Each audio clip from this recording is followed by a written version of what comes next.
نحمده ونصلي على رسوله الكريم اما بعد فاعوذ بالله من الشيطان الرجيم بسم الله الرحمن الرحیم اللهم صل على سیدنا و مولانا محمد وعلى آلہ وبارک وسلم۔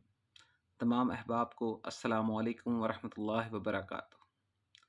آج ہم جس صحابی رسول کا ذکر کرنے جا رہے ہیں اس وقت وہ ایک کم سن اور قریب البلوغ لڑکے تھے۔ وہ روزانہ مکہ کے ایک رئیس عقبہ بن معیط کی بکریوں کو لے کر انہیں چرانے کے لیے انسانی آبادیوں سے دور مکہ کے پہاڑیوں اور وادیوں کی طرف نکل جایا کرتے تھے۔ ان کا نام عبداللہ اور ان کے والد کا نام مسعود تھا، لیکن لوگ عام طور پر انہیں ابن عبد کہہ کر بلاتے تھے۔ کم سن عبداللہ نبی کریم صلی اللہ علیہ وآلہ وسلم کی باتیں اکثر سنا کرتا تھا، جو قریش میں اپنی نبوت کا اعلان کر چکے تھے، مگر ایک تو اپنی کم عمری اور دوسرے آبادی سے دور انسانی سوسائٹی سے الگ تھلگ ہونے کی وجہ سے اس پر خاطر خواہ توجہ نہیں کر پاتا تھا۔ اس کا تو روز کا یہ معمول تھا کہ صبح منہ اندھیرے عقبہ بن معیط کی بکریوں کے ساتھ نکل جاتا اور اس وقت واپس لوٹتا جب رات کی تاریکی پوری طور پر فضا کو اپنے سیاہ چادر میں چھپا لیتی تھی۔ ایک روز عبداللہ بن مسعود نے دور فاصلے پر ادھیڑ عمر کے دو آدمیوں کو اپنی طرف آتے ہوئے دیکھا، جو تھکان سے چور اور تھکاوٹ سے نڈھال ہونے کی وجہ سے بہت آہستہ آہستہ چل رہے تھے، اور شدت تشنگی کے مارے ان کے ہونٹ اور حلق سوکھ کر کانٹا ہو رہے تھے۔ وہ دونوں اس کے قریب پہنچ کر رکے، اسے سلام کیا اور بولے، لڑکے ہمارے لیے ان بکریوں کا دودھ دو دو، جس سے ہم اپنی پیاس بجھا سکیں اور اپنی رگوں کو تر کر سکیں۔ میں ایسا کرنے سے معذور ہوں، میں نے ان بکریوں کا دودھ آپ کو نہیں پیش کر سکتا، کیونکہ یہ میری نہیں ہے بلکہ میری امانت میں ہے۔ میں ان کا مالک نہیں ہوں، امین ہوں۔ لڑکے کا جواب سن کر ان دونوں نے کسی قسم کی ناگواری یا ناراضگی کا اظہار نہیں کیا، بلکہ ان کے چہروں سے ظاہر ہو رہا تھا کہ انہوں نے اس جواب کو پسند کیا ہے۔ پھر ان میں سے ایک آدمی نے کہا، اچھا کسی ایسی بکری کی نشاندہی کرو جس نے کبھی بچہ نہ دیا ہو۔ لڑکے نے اپنے قریب ہی کھڑی ایک چھوٹی سی بکری کی طرف اشارہ کیا۔ وہ آدمی اس کے قریب گیا، اسے پکڑا اور اللہ کا نام لے کر اس کے تھن پر ہاتھ پھیرنے لگا۔ لڑکے نے حیرت کے ساتھ دیکھا اور اپنے دل میں کہا کہ ایسا کیوں کر ہو سکتا ہے کہ ایسی بکریاں جو کبھی گابن نہ ہوئی ہوں دودھ دینے لگے۔ لیکن دیکھتے ہی دیکھتے بکری کا تھن پھول کر بڑا ہو گیا اور اس میں تیزی کے ساتھ دودھ بہنے لگا۔ دوسرے آدمی نے زمین پر پڑا ہوا ایک پیالہ نما گہرا سا پتھر اٹھا کر اسے دودھ سے بھر لیا، پھر اس دودھ کو ان دونوں نے پیا اور لڑکے کو بھی پلایا۔ عبداللہ بن مسعود نے بتایا کہ اپنی آنکھوں کے سامنے پیش آنے والے اس واقعے پر مجھے یقین نہیں آ رہا تھا۔ جب ہم سب لوگ اچھی طرح آسودہ ہو گئے تو اس بابرکت شخص نے بکری کے تھن سے کہا، سکڑ جا، اور وہ سکڑتے سکڑتے اپنی اصلی حالت پر آ گیا۔ اس وقت میں نے اس بابرکت شخص سے کہا، وہ کلمات جو آپ نے ابھی کہے تھے ان میں سے کچھ مجھے بھی سکھا دیجئے۔ تو اس نے کہا، انت غلام معلم، تم ایک سکھائے ہوئے پڑھائے ہوئے لڑکے ہو۔ یہ اسلام سے عبداللہ بن مسعود کی شناسائی کی کہانی کا آغاز تھا، اور وہ مبارک آدمی رسول اکرم صلی اللہ علیہ وآلہ وسلم اور ان کے ساتھی حضرت ابوبکر صدیق رضی اللہ عنہ تھے۔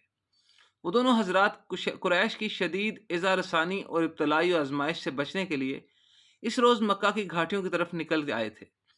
لڑکے نے جس انداز میں رسول اللہ صلی اللہ علیہ وسلم اور آپ صلی اللہ علیہ وسلم کے ساتھی حضرت ابوبکر صدیق رضی اللہ تعالی عنہ سے اپنی محبت کا تعلق کا اظہار کیا، اس سے نبی کریم صلی اللہ علیہ وآلہ وسلم اور حضرت ابوبکر صدیق رضی اللہ عنہ بہت خوش ہوئے۔ اس کی احتیاط اور امانت داری کو قدر کی نگاہ سے دیکھا اور اس کے اندر خیر و فلاح کی علامات کو محسوس کر لیا۔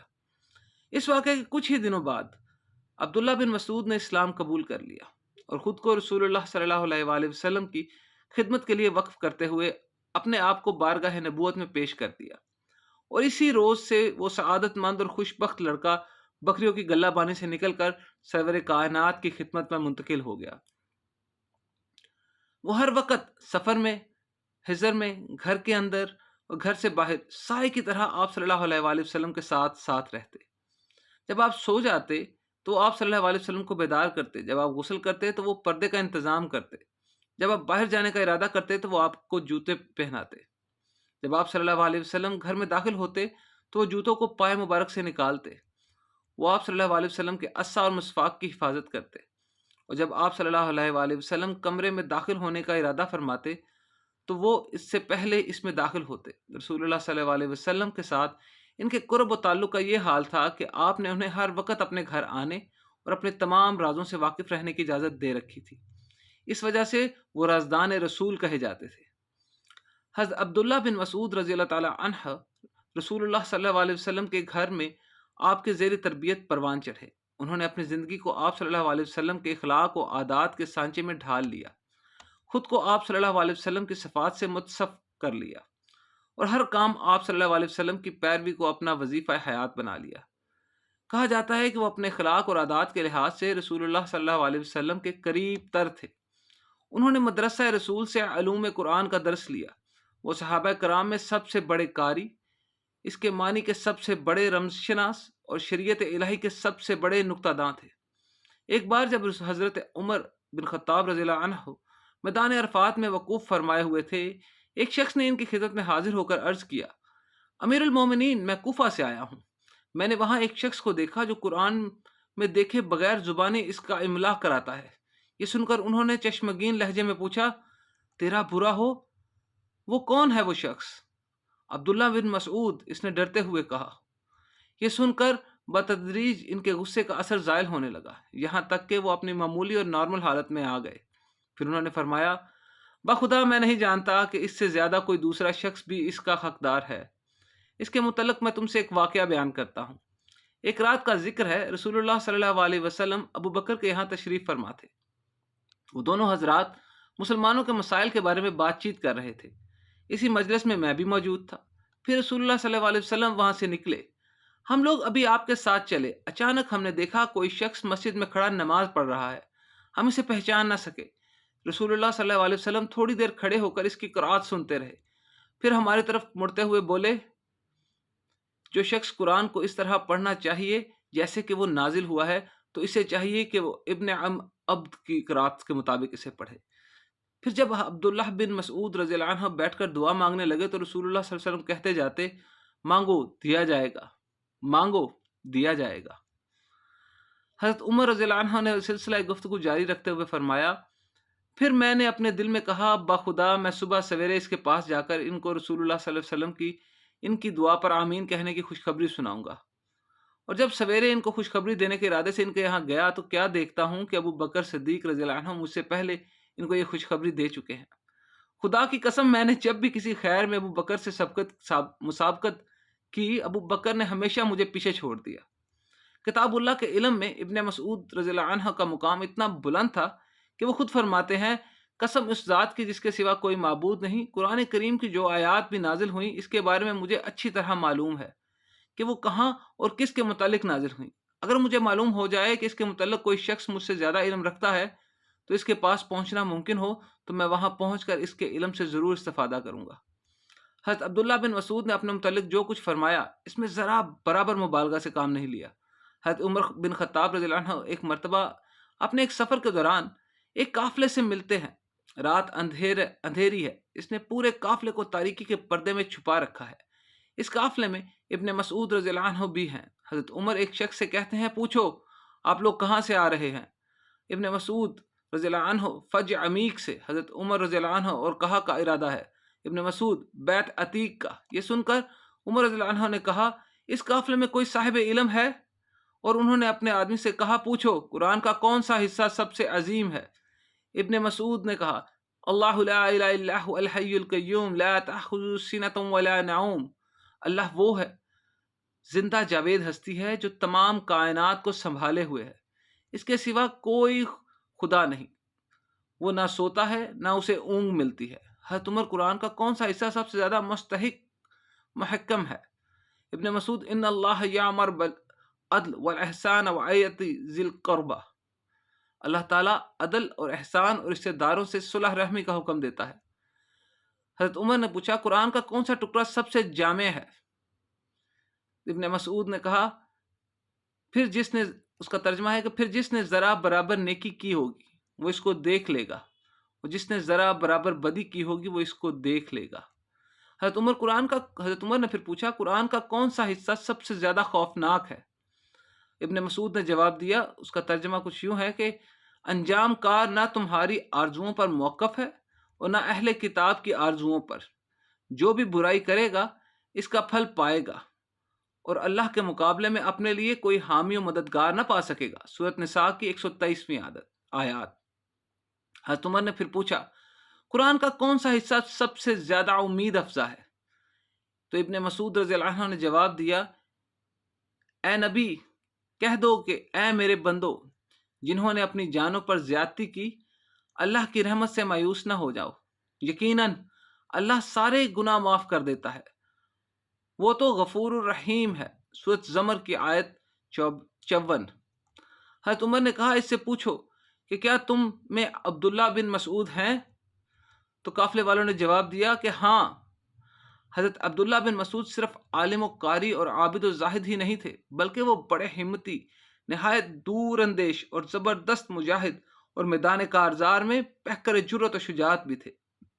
وہ پہلے مسلمان ہیں جنہوں نے رسول اللہ صلی اللہ علیہ وسلم کے بعد سب سے پہلے مشرکین کے مجمع میں بآواز بلند قرآن پڑھ کر سنایا۔ ایک روز مسلمان، جب وہ قلیل التعداد اور کمزور تھے، مکہ میں اکٹھا ہوئے اور آپس میں کہنے لگے، بخدا ابھی تک قریش نے بآواز بلند کسی سے قرآن نہیں سنا، کون ہے جو ان کو سنا دے؟ حضرت عبداللہ رضی اللہ تعالیٰ عنہ نے کہا، میں انہیں قرآن سناؤں گا۔ صحابہ نے کہا، آپ اس کے لیے مناسب نہیں ہیں، ہم چاہتے ہیں یہ کام کوئی ایسا شخص انجام دے جس کی پشت پر اس کے قبیلے کے طاقت ہو کہ اگر قریش اس کے ساتھ بری نیت سے پیش آئیں تو اس کا قبیلہ اس کی حمایت کے لیے اٹھ کھڑا ہو۔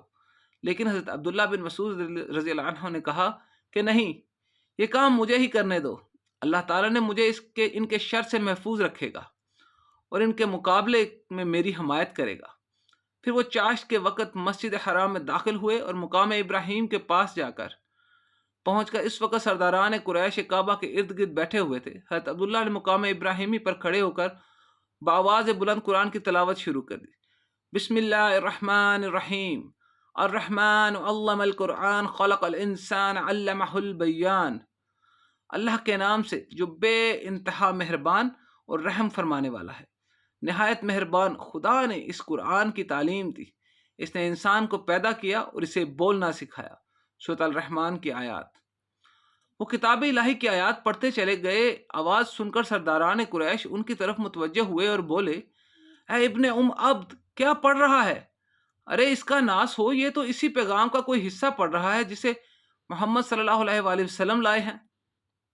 یہ کہہ کر وہ اٹھ کھڑے ہوئے، تیزی سے اس کی طرف لپکے اور اس کے چہرے پر مارنے لگے، لیکن انہوں نے تلاوت کا سلسلہ منقطع نہیں کیا، وہ برابر پڑھتے رہے اور وہیں جا کر رکے جہاں تک وہ پہنچنا چاہتے تھے۔ پھر وہ لوٹ کر اپنے ساتھیوں میں آئے۔ اس وقت ان کے جسم سے خون بہہ رہا تھا۔ لوگوں نے ان کی اس حالت میں دیکھ کر کہا، آپ کے متعلق ہم کو اسی بات کا اندیشہ تھا۔ یہ سن کر انہوں نے کہا، بخدا یہ دشمنان خدا آج سے پہلے میری نظر میں اتنے ذلیل اور بے وقت نہ تھے۔ اگر آپ لوگ چاہیں تو میں کل بھی ان کو اسی طرح قرآن سنا سکتا ہوں۔ لیکن ساتھیوں نے کہا کہ نہیں، بس اتنا کافی ہے، تم نے ان کو وہ چیز سنا دی جس کا سننا انہیں گوارا نہیں ہے۔ ابن مسعود رضی اللہ عنہ حضرت عثمان رضی اللہ عنہ کے زمانہ خلافت تک زندہ رہے۔ جب وہ مرض الموت میں مبتلا ہوئے تو حضرت عثمان رضی اللہ عنہ ان کی عیادت کے لیے تشریف لے گئے۔ مزاج پرسی کے بعد انہوں نے دریافت کیا، آپ کو کس چیز کی شکایت ہے؟ بولے، اپنے گناہوں کی۔ پوچھا، کیا خواہش ہے؟ بولے، اپنے رب کی رحمت کی۔ پوچھا، کیوں نہ آپ کے وظیفے کی ادائیگی کا حکم جاری کر دوں جس کو لینے سے آپ نے پچھلے کئی سالوں سے انکار کر دیا ہے؟ بولے، مجھے اس کی ضرورت نہیں۔ کہنے لگے، آپ کے بعد آپ کے بچیوں کے کام کیا آئے گا؟ یہ وظیفہ آپ کی بچیوں کے کام آئے گا۔ بولے کہ آپ کو میری بیٹیوں کے متعلق محتاجی کا اندیشہ ہے؟ میں نے انہیں ہر رات سورۃ واقعہ پڑھنے کی ہدایت کر دی ہے۔ میں نے رسول اللہ صلی اللہ علیہ وسلم کو یہ ارشاد فرماتے ہوئے سنا ہے، جو شخص ہر رات کو سورۃ واقعہ پڑھے گا وہ فکر فاقہ سے دوچار نہ ہوگا۔ اور جب رات آئی تو حضرت عبداللہ بن مسعود رضی اللہ عنہ اپنے رفیقین اعلیٰ سے جا ملے۔ اس وقت ان کی زبان مبارک اللہ کے ذکر اور اس کی آیات بیانات سے تر تھی۔ انا للہ و انا الیہ راجعون۔ اللہ تعالیٰ ان سے راضی ہو اور اللہ تعالیٰ ہم کو اپنی اطاعت میں، اپنی خوشنودی میں شامل کرے۔ ہمارے اندر بھی وہ جذبہ جہاد، وہ جذبہ صداقت، وہ جذبہ قرات، وہ جذبہ حب الاسلام پیدا ہو کہ ہم کفار کو وہ پیغام، وہ نصیحت، وہ معنی بیان کرنے میں ذرا برابر نہ کترائیں۔ کفار سے زیادہ اس وقت ان معنی کی ضرورتیں ہمیں خود ہیں۔ ہم قرآن پڑھتے تو ہیں لیکن سمجھتے نہیں۔ ہم نے قرآن کو فقط 10 نیکیوں کے لیے سنبھال کے رکھا ہوا ہے۔ ہم نہیں جانتے کہ اس کے معنی کیا ہے، اس کا مقصد کیا ہے۔ یہ کتاب العلم ہے، ہم نے کتاب البہشت بنا کر رکھ دی ہوئی ہے۔ اللہ رب العزت ہمارا اور آپ کا حامی و ناصر ہو۔ وآخر دعوانا ان الحمد للہ رب العالمین۔